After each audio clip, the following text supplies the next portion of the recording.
सारनाथ में सुबह का समय था।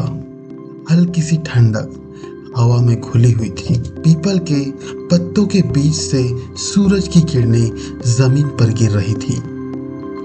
5 भिक्षु शांत बैठे बुद्धा के शब्दों की प्रतीक्षा कर रहे थे।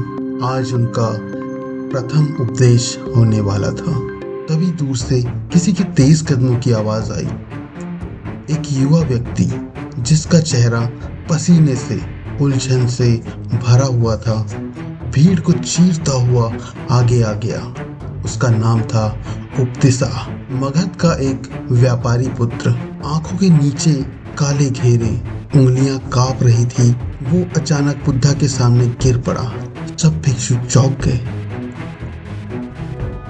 भंते, मैं श्वास लेता हूँ पर जी नहीं पा रहा। मेरा मन कभी शांत नहीं होता।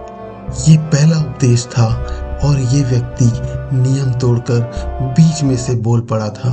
बुद्धा ने आंखें खोली। उनकी दृष्टि में कोई निंदा नहीं, सिर्फ गहरा ध्यान था। बुद्धा ने कहा, उठो उपदेशा, तुम्हारी बात पहले सुनी जाएगी। उपदेशा बोलता गया जैसे बरसों का बोझ अचानक फूट पड़ा हो। मैं जब भी सोता हूँ तो सोचता हूँ कल क्या होगा। जब जागता हूँ तो बीते कल का दुख मुझे पकड़ लेता है। मैं अपने पिता के व्यापार के गिरने का डर, माँ की बीमारी, असफलता, मेरे मन में हमेशा तूफान चलते रहता है और उसने अपना सीना पकड़ लिया। भंते, मैं शांत होना चाहता हूँ, पर जितना शांत होने की कोशिश करता हूँ उतनी ही तेजी से सोचने भी लग जाता हूँ। एक पल के लिए पूरा वन शांत हो गया। तब बुद्धा मुस्कुराए और उन्होंने कहा, मैं तुम्हें एक कहानी सुनाता हूँ, पर ध्यान रखना ये कहानी तुम्हारी है।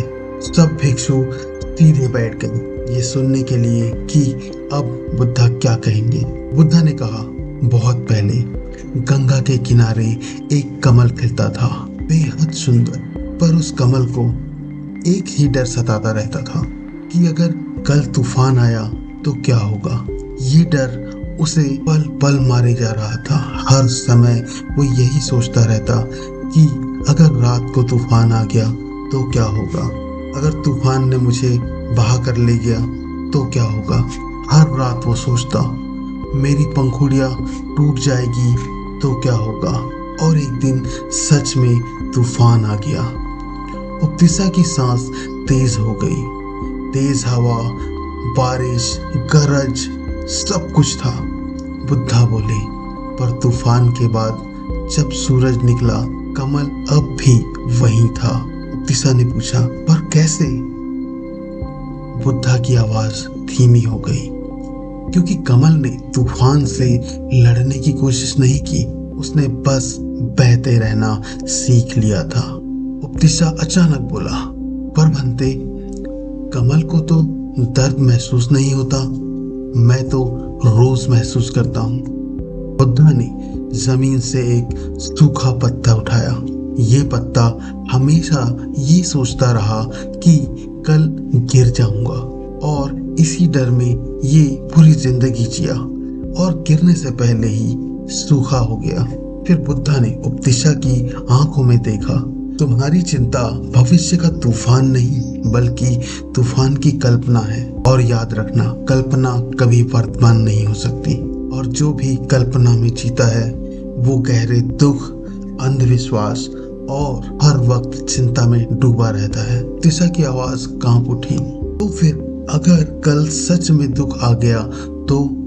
बुद्धा ने शांत स्वर में कहा, उपतिसा, कल का दुख कल के शरीर के लिए होता है। आज का शरीर उसे उठाकर थक जाएगा और तुम थके हुए शरीर के साथ बहुत दूर नहीं चल सकते। और बुद्धा ने कहा, तुम शांत होने की कोशिश मत करो, सिर्फ इतना देखो, इस पल में मेरी सांस आ रही है। जब मन भागे उसे डांटो मत, उसे देखो। मन एक नदी है और तुम नदी नहीं हो बल्कि तुम एक किनारा हो। उपतिसा की आंखों से आंसू बह निकले, पर पहली बार वो आंसू हल्कापन ले आया। और उस दिन भगवान बुद्ध ने अपना पहला उपदेश दिया। पर उससे पहले एक व्यक्ति को अपने मन से थोड़ा सा विराम मिला। उपनिषा बाद में एक भिक्षु बना और जब भी किसी को वो ओवर थिंकिंग से जूझते हुए देखता या फिर चिंता में ग्रस्त देखता, सिर्फ इतना कहता, तूफान आएगा पर तुम कमल हो।